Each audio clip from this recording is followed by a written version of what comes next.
that being said, it was brilliant to see lots of young girls get interested in football and have role models to watch and to want to be like, and we saw, similar to the cricket then in the same sort of time, when the World Cup was going on, people were seeing things that girls were getting interested in football because they were seeing girls playing as well, and there were lots of good things from it. I know. So one of my friends who sadly passed away later on in the year, we were watching it together. He watched one, we texting and talking about it, and he had the same view at the start. He was like, oh, and some of the games you were like, this is atrocious, but other games you were like, oh, I know we were watching.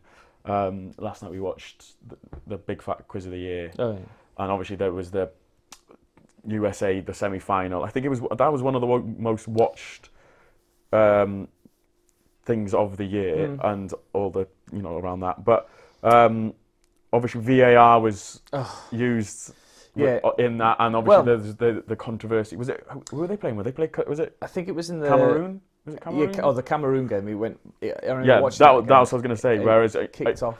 You were joking. I know this is just off the back of the Wolves Liverpool game, and I think you put on at halftime. You tweeted about a boycott, which obviously nearly happened in Cameroon. Yeah, it did, didn't it? Yeah. And we watched, I think, the highlights. And watching the highlights, the Wolves fans weren't obviously.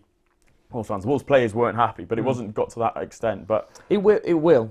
I'm telling you. It will. Oh yeah, you look at that where on a national stage where those because it isn't it. Whereas at the minute the argument is it'll balance itself out over the season, which we'll see at the end of the season if that happens. Whereas the Cameroon, it's a one-off game. So if something like that happens now, I don't know how it's going to be used in the FA Cup. We were saying it might be used in some games and not other games. It's going to cause a massive controversy. The big mistake that they made was with the rule about the goalkeepers coming off the line. Yeah, because there was one where they were a fraction off the line. I think it was an England game. I think they saved the penalty, but then they made them retake it, and then they scored. Yeah, it's going to take ages for it to get ironed out, but it worked well in the Men's World Cup, I feel.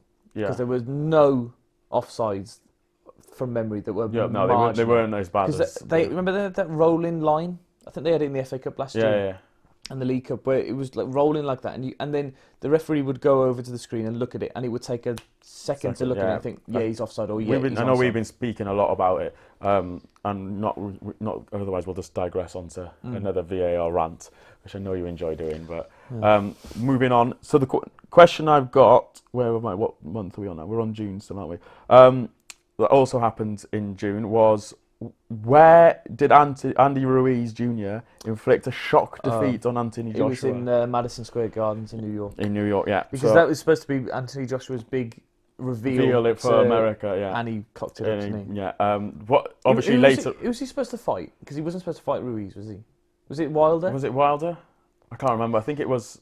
It was a last minute switch and stuff. I remember looking at Ruiz thinking, there's no way that he's going to ever beat anybody. I can beat him. And obviously, spoiler alert, in December then, he reclaims it.